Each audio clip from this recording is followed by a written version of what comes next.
కాంగ్రెస్ సర్కార్ సదుద్దేశంతో హైడ్రాను తీసుకువచ్చినా దానిపై కొన్ని వర్గాల నుంచి తీవ్ర వ్యతిరేకత వస్తుంది. హైదరాబాద్ దాని పరిసర ప్రాంతాల్లో చెరువులు, కుంటలు, నాలాలు, ప్రభుత్వ ఆస్తులను కాపాడేందుకు హైడ్రాను ఏర్పాటు చేశారు. చెరువులు, కుంటలు కబ్జాలకు గురి కావడం వల్ల వరద నీరు వెళ్లే మార్గం లేకుండా పోయింది. అందుకే వర్షాకాలం వచ్చిందంటే హైదరాబాద్ వరదలతో ఇబ్బందులు పడాల్సి వస్తుంది. ఈ నేపథ్యంలోనే కబ్జాలను తొలగిస్తే నగరానికి ఎలాంటి వరద బాధలు లేకుండా చేయొచ్చని రేవంత్ ఆలోచన చేసి హైడ్రాను తీసుకువచ్చారు. సీఎం లక్ష్యం మంచిదే అయినా ఈ హైడ్రా వల్ల చాలా మంది పేదలు ఇబ్బందులు పడుతున్నారనే అభిప్రాయాలు వ్యక్తమవుతున్నాయి. ఇటీవల హైడ్రా చేపట్టిన కూల్చివేతలతో చాలా వరకు వ్యతిరేకతను ఎదుర్కోవాల్సి వచ్చింది. ముఖ్యంగా కూల్చివేతల సందర్భంగా అక్కడ బాధితుల రోదనలు సామాజిక మాధ్యమాల్లో బాగా వైరల్ అయ్యాయి. దాంతో హైడ్రాపై ప్రజల్లో వ్యతిరేకత కనిపించింది. అంతేకాదు హైకోర్టు విచారణకు హాజరు కావాల్సిన పరిస్థితి వచ్చింది. హైకోర్టు సైతం తీవ్రంగా స్పందించింది. ఇక మూసీ ప్రక్షాళన పేరిట దాని పరిధిలోకి కుటుంబాలను ఖాళీ చేయించాలని కూడా ప్రభుత్వం నిర్ణయం తీసుకుంది. వారికి మరో చోట పునరావాసం కల్పించి పరిహారం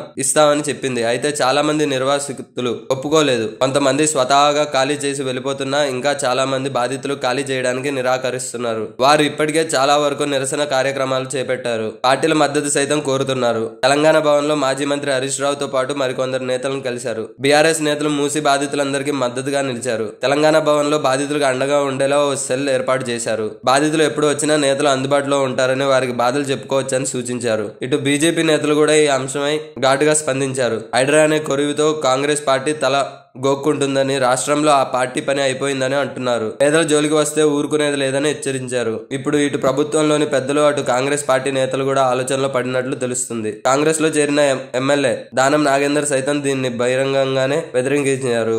ఎంతో ఉన్నత లక్ష్యంతో హైడ్రాను తీసుకొస్తే ఇప్పుడు ప్రభుత్వంపై ప్రజా వ్యతిరేకత వస్తుండటంతో వారంతా ఆందోళనలో పడినట్లు సమాచారం. అటు ప్రతిపక్షాల చేతికి హైడ్రా ఆయుధం దొరికినట్లు అయిందని, అనవసరంగా గోక్కొని ఆయుధం ఇచ్చినట్లు అయిందని అనుకుంటున్నారని సమాచారం. ఈ నేపథ్యంలో సీఎం రేవంత్ రెడ్డి హైడ్రాపై ఏదో ఒక సంచలన నిర్ణయం తీసుకునే అవకాశం ఉన్నట్లు రాజకీయ వర్గాల్లో చర్చ సాగుతుంది.